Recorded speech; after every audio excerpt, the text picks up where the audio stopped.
What is going on, everyone? My name is Andy. Welcome back to another FPL video. In this one, it's my team selection for Game Week 17. So I'm going to show you just how I'm going to deal with all the flags that are currently in my team, what I'm going to do with Haaland if he's out for Game Week 17 as well. And spoiler alert, in that situation, he's probably going to get sold. I'll talk about why that is. And I'll also show you how I did in Game Week 16. So if you enjoyed the video, make sure to give it a like as always. Hit that subscribe button and let's jump into it. So let's take a quick look at Game Week 16. And it was actually a pretty good game week in terms of points and green arrow. So I finished on 63. I did take a 4-point hit, which I'll come on to in a minute. And I went from like top 400k to just inside the top 300k. So I'm now up to 278,000, which is a pretty nice position to be in at this stage of the season. Obviously hoping that I can kick on even more than that. My 4-point hit, I haven't even gone back and worked out whether I gained or lost points. I'd say it was probably just about even. I took out Turner for Dubravka, which basically netted me nothing because Turner ended up playing. I did in Burma, who was out with a red flag. Obviously, he's out for a few weeks, to Gordon, who got me nothing, 2 points. And I took out Gay, who conceded to Liverpool. And I got Porro, who was so close to a 10-pointer, but obviously they conceded right at the end to Newcastle. So he finished on just 5 points. So the 3 players that I bought in only got 9 points in total, but I took out Turner, Mbeumo and Gay. So it was much of a muchness. And to be honest with you, I'm much happier with my team moving forward anyway. I really wanted Porro. I felt like I had to deal with a goalkeeper because I wasn't sure whether either of mine were going to play. And obviously Mbeumo was out for a while. And I only had Charlie Taylor on the bench, who got 1 point and is now suspended. And Matty Cash, who's obviously lost his place. So I think the hit was more than justified. But actually, even though I got a 100,000 place green arrow, only 3 players actually returned for me. So that was Salah, and I only got the vice-captain points because Haaland missed out, so that was 26 points. Son got 17 points, obviously massive score, and Porro with the 5 points. Outside of that, Archer that came on for Haaland, Darwin Núñez, Gordon, Saka, Saliba, Gabriel and Dubravka. 7 of my players all only got 2 points, and the other one was Palmer with just 1 point. So it could have been one of those weeks where it was a bit of a disaster, and I'm sat here saying, I've got a big red arrow, it wasn't great, I only got points from a few players, but because the scores were so big, and because of the captaincy switch, and Son, I would say, is actually, I think he's like owned by about 40 or 50% of active players, like maybe top 100k or something like that. I think that's quite a big differential for what he can offer. Obviously, you'd rather he was like 5 or 10% owned, but that's never going to happen with a player like that.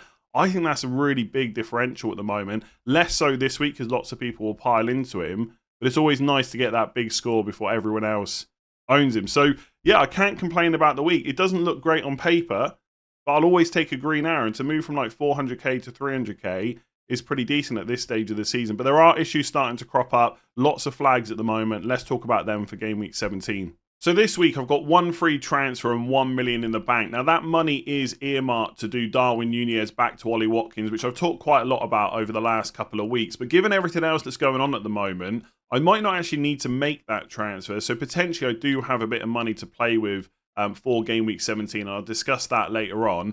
In terms of the defence, my back 3 is Porro against Nottingham Forest away. He is just a player that, although he hasn't scored more than like 7 or 8 points in any single game week this season, is someone, because of his attacking potential, that I'm probably never going to look to bench. So I've got him in. I just play him pretty much every single week. That's just one less decision to have to think about. Obviously, if you had a really terrible fixture like Man City away, Liverpool away, or something like that, where you know the clean sheet is almost never going to happen, and I had 3 other really great defenders, maybe I would bench him, but no plans to do that anytime soon.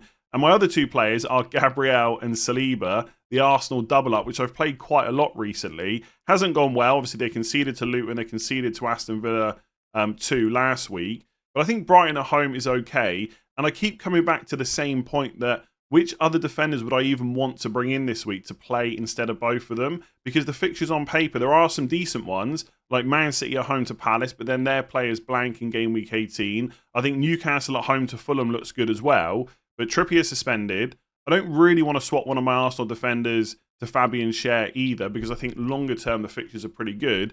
And I'm not sure, with Dan Burn back last night, and obviously no news on Botman still, I just don't know if it's the right time to buy Lascelles or Liverpool. So I think if you've got both of those players, happy days. They should both play in Game Week 17. But I think to buy them, it's just probably not the correct time to do that. Obviously, Chelsea defence, I could look at that. That's potentially something that could happen. But I think in that situation, I'd probably just sell Matty Cash instead, who's on my bench and doesn't seem to have his place in the first 11 anymore. So I think holding on to Arsenal defenders is more than fine, especially with all the other flags to deal with. It's also worth saying that across the 2 games against Luton and Aston Villa, both away games, they only conceded 1.01 expected goals, yet they conceded 4 goals. So on another day, you might walk away with at least 1 clean sheet from those games. And I think after Brighton at home, okay, Liverpool away in 18 is tough. I'm hoping that I can set my team up to bench at least 1, if not both of them, against Liverpool.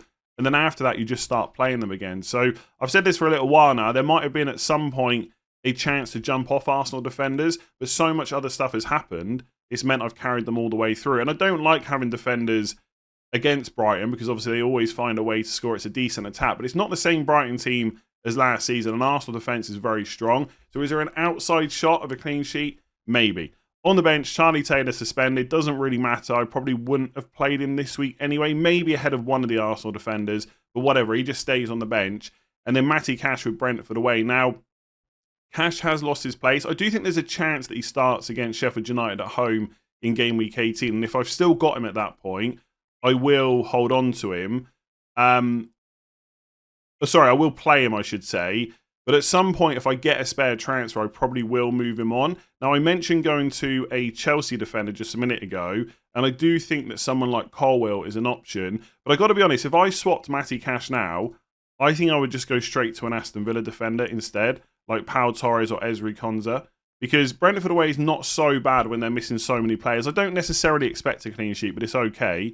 You've got Sheffield United at home in the blank in 18, Burnley at home in 20, Sheffield United away in 23. There's just plenty of fixtures where you could play them, bearing in mind that most of the time I'm going to play Spurs or Arsenal defence anyway. So defender-wise, absolutely fine. And I think goalkeeper's actually probably okay as well. Dubravka played last night, so the injury can't be that bad. They might still buy a keeper in January, but I think there's enough fixtures, like the Fulham at home and then whatever away game they've got in game week 18. Let me just double check that. Luton, isn't it? Yeah, Luton away, then Forest at home. They're all in December.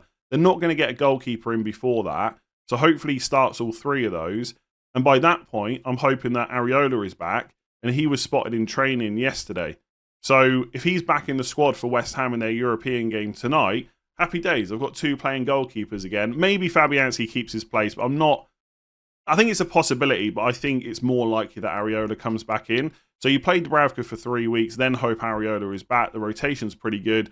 I think things are looking okay. So as it stands, no plans to make a transfer on a goalkeeper or a defender this week. If I do, it'll probably be Matty Cash to Konsa or Pau Torres. Maybe Colwill, but I've kind of talked myself into going Aston Villa defence instead at the moment, just because there's no worries over rotation and stuff like that. So I'm still pretty happy with my midfield in general, although there are some potential issues starting to crop up. So Anthony Gordon is yellow flagged for game week 17. Cole Palmer is on 4 yellow cards, so 1 more and he'll get suspended. And I'll talk about those 2 players in a minute. With the other 3, I've got Salah, Son and Saka. No plans to transfer them out right now. Obviously, Salah's going to African Cup of Nations in January. Son is at the Asia Cup. So they might have to be dealt with at some point. And maybe I sell Salah before he goes away. But for game week 17, 18 and 19, there's just no need to worry about any of those 3 players unless they get injured. Just quickly on captaincy, I've currently got the armband on Salah against Man United at home, which I expect a lot of people have done as well. I think that's probably going to stick no matter what happens with Haaland now, because even if Pep says he's available or he's in the squad, I think there's enough doubt there about his minutes that I would probably just go for Salah, because it's not like Salah is bad this week either way. And I know that Haaland can do damage even in like 50, 60 minutes, but I don't know if there's a need to take that risk against Crystal Palace at home when Salah's got a Man United game which looks really good. Like, who would put it past them scoring another 3, 4, 5 goals? Maguire and Shaw off injured in the Champions League. Man United just not defending well whatsoever. And Liverpool's one of the best attacks and they're looking great. And also, I think Man United have just played a very demoralising Champions League game. Liverpool have got Europa League tonight.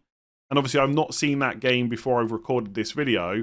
But I would be shocked if they don't heavily rotate, because that group is one. So players like Salah, probably Nunez, Diaz, Trent, maybe Van Dijk, etc. They should all get a rest. And if that happens, they're going to be fully raring to go against Man United. A home game at Anfield. I think I've got to captain him. I hate to say it. but that's probably where it's going to stick, even if Haaland is available. Just on Gordon and Palmer, obviously Palmer's not a worry this week. He's got Sheffield United at home. He's not suspended right now, but it is in the back of my mind that he could get suspended soon. Now, when that happens, or if that happens, I don't think I'd want to use a transfer on him because I got him at 4.9 million. I think he's gone all the way up to, I think he might be 5.5 now. Yeah, that's crazy. So he's gone up 0.6 million, still first choice penalty taker, and Kunku's still not back yet. I think he was pictured in training. Let's see if he's in the squad for Sheffield United. The fixtures are great, so I don't want to sell him, but I am conscious that my bench is pretty weak. So that might force me, not force me into another transfer, but might mean that improving my squad overall is a good option. So when we come on to the forwards, there are a couple of transfers that I might make there for a -4. And it's a similar situation with Gordon. He's only yellow flagged. He's not definitely out or anything like that. Eddie Howe said after the game that Gordon had an awareness of something in his hamstring. We're not sure if it's an injury, but he could still sort of play. So there was enough there to bring him off, but it's not necessarily a full-blown injury. Obviously, they'll have to assess him and see whether he's available at the weekend. But he couldn't play to the very high level that he has played for a long time. I think Anthony Gordon, like a lot of Newcastle players, probably just needs a little bit of rest because they've played a lot of minutes. It's been a grueling fixture schedule, and they've had tough games as well. Look at their Champions League group. So I think there's a chance that Gordon doesn't play against Fulham, but obviously we'll have to wait for another update. Not that Eddie Howe is going to give us any good information. I don't think, even if he's out this week, unless it was like a 2 or 3 week injury, I don't think I would sell him because after Fulham at home, it's Luton away. And then you've got Forest at home in game week 19. Now, obviously, a 1 week or even a 2 week injury keeps you out for 3 or 4 game weeks at this point. So maybe if he was confirmed out for that long, I might move him on. But my preference is to keep him, not only because the next 2 fixtures are good, but also because he's 6.1 million. There's not a huge amount of players I like at that price point or below. And I will potentially have money if I sell Haaland to upgrade him. But I still don't think that's the route that I'm going to take. So unless he's red flagged and out for ages, I'll probably keep him. If I do move him on and I've got the money, I'd probably just go straight to Jared Bowen. I don't know if I'd want to bring Sterling in against Sheffield United to then have 2 Chelsea attackers, which isn't the problem, by the way, but it's 2 Chelsea attackers on yellow cards. So I think my preference with the defenders and midfielders is to not make a transfer this week. Forwards, though, that is a different story. And then up front, I've got Erling Haaland against Crystal Palace at home, who, as we know, is currently orange flagged. And alongside him, I've got Darwin Núñez against Man United at home, which I've just discussed is a pretty good fixture. Now, like many of you, I'm sure, all my transfer plans revolve around what is said in Friday's press conferences. But because it's a Friday deadline, I can't wait to hear from them before talking about my team. So what I'm going to do is go through all the different scenarios, depending on what is said tomorrow, and hopefully you can just follow along with that. Now, I don't think any of those scenarios involve selling Darwin Núñez.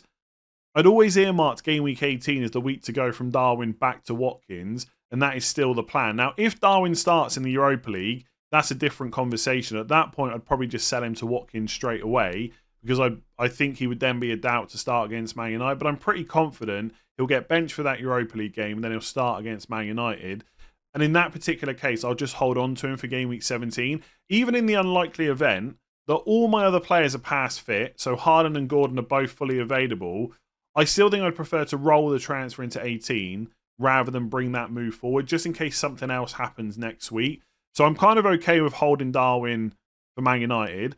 I think with Gordon, as I kind of already mentioned, unless he's out for like 2 or 3 weeks and that's a guarantee, I'll probably keep hold of him. Even if he's a doubt for this week, I'd rather bench him and upgrade my team in other positions, which I'll come on to in a minute. So I don't think Gordon's going to get sold this week either. And from what Eddie Howe said, it's not a full-blown injury or anything like that anyway. We'll have to wait to see what he says tomorrow. If Haaland is out, I am pretty, I wouldn't say confident, but I'm pretty set on removing him. Because if he's out for 17, we already know he's going to miss 18. And if he is missing that Crystal Palace game, that is through injury. So who's to say that that might get, that might get made worse during the Club World Cup? Would he definitely be available for game week 19? Probably, but it wouldn't be a guarantee. And so I think I would rather take the chance to sell him, especially when a lot of people won't be comfortable with doing that. And I think if he's going to miss 2 game weeks, I can worry about how to get him back in later. Now, if Gordon's fine, right, and Haaland is out, then I've got a choice. It's either get Solanke in and then get Watkins in 18 as originally planned, or just get Watkins in now and leave the transfer in 18 open for anything else that might need to be dealt with. I think as it stands, I think I'd probably go for Watkins in that case, but I'm not sure about it because I could get Solanke for Luton at home and then get Watkins either for Darwin or for Archer, depending on how I'm feeling about the situation in game week 18. So if Haaland's out, but Gordon is fine, that's probably actually the trickiest decision that I've got to make. I think it probably makes sense just to get Watkins because I know I definitely need him for game week 18. I'm probably going to captain him, but I could get Solanke and then get Watkins in 18. I guess in some ways, and this isn't a logical way to think about it, but if I get Solanke, I know I'm forced to get Watkins whatever happens, even if that takes a hit. But I think it makes more sense to go for Watkins, right? So everyone fit, I roll. Gordon fine and Haaland out, I probably sell to Watkins. But what if Haaland's out and Gordon is a major doubt? What do I do then? Well, I definitely take a -4, but I still think I keep Gordon. And the -4 would probably be Haaland to Solanke and Archer to Watkins. And the reason that I like that is not only because it lets me keep Gordon, who I think is an okay hold for the next 2 or 3 game weeks, it also potentially covers me in 18 in case someone gets injured or suspended, like Cole Palmer. Could he pick up a yellow card against Sheffield United? It's probably not that likely, but it's a possibility. So if I sell Haaland to Solanke and then Archer to Watkins, it gives me the 2 forwards that I think most people want this week. It also lets me keep Darwin for what I would consider a pretty good fixture. I can bench Gordon and not particularly worry about him. And then if he's back for 18 and Palmer gets suspended, then I can just play Saka, Salah, Gordon and Son and bench Palmer because I want him long term. And then I've got Watkins, Darwin and Solanke for game week 18. And this isn't a guarantee, but I don't think that... I think Liverpool have got the Europa League game before Man United, but I don't think they've got anything before the Arsenal game.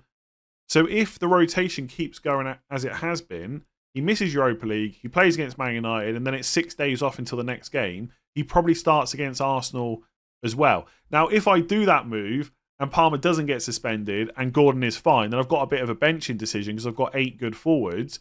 But I could always just bench Darwin against Arsenal. It's not really that big of an issue.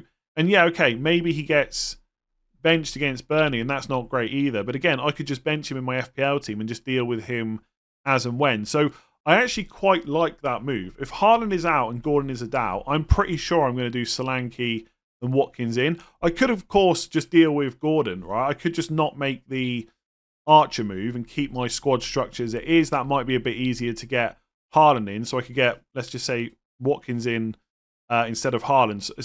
Sorry. At this stage, I'm only selling Haaland to Watkins and I'm keeping Archer. I've then got 6.5 million to spend, 12.6 million to spend on Gordon's spot. I don't really know who I'd bring in. Bowen, maybe?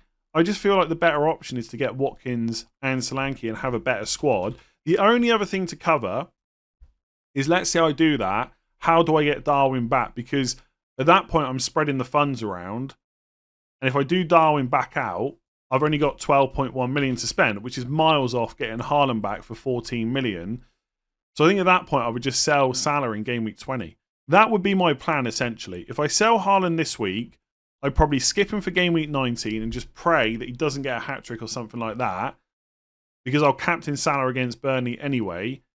And then I'll get Haaland back in game week 20 when he's got Sheffield United at home, and just sell Salah before he plays Newcastle at home, which again is another risk, but I'm hoping in the weeks prior to that, I'll make up for it with the points I'll get by selling him. So that's the rough plan. The only other thing to quickly mention before this gets really confusing is, let me just go with this a sec. Let's say I've got that front three of Solanke, Darwin and Watkins. I've sold Haaland. If we get to game weeks 19, Everton away, and 20, Sheffield United at home, and Haaland is still a doubt, then the other move that I can make is Darwin out for Alvarez, because I think Alvarez is such a good option when Haaland's not playing. And so to get him for Everton away and Sheffield United at home is also really nice. So at this point, I never hope for injuries and stuff like that. But I think in terms of the easiest FPL decision for me, Gordon and Haaland being doubts for game week 17 is probably my easiest decision. I get Watkins and Solanke, and then just bench Gordon. I think that's it. I mean, benching him for Fulham at home when he might start is not ideal, But I also think Solanke and Watkins are excellent this week. So hopefully that made sense. It probably got a bit confusing, but essentially, if everyone's fit, I'd probably roll. If Gordon's fine and Haaland isn't, I'd probably just get Watkins, but it could be Solanke and then I make the other move in 18. And if Haaland and Gordon are both doubts, Haaland and Archer to Solanke and Watkins, bench Gordon this week, and then just have extra cover for game week 18. I think that's currently my plans. If you've enjoyed that video, make sure to give it a like, hit that subscribe button, rate 5 stars if you're listening on podcast. And I will be back tomorrow for the final thoughts video a little bit earlier than normal. I'll catch you then.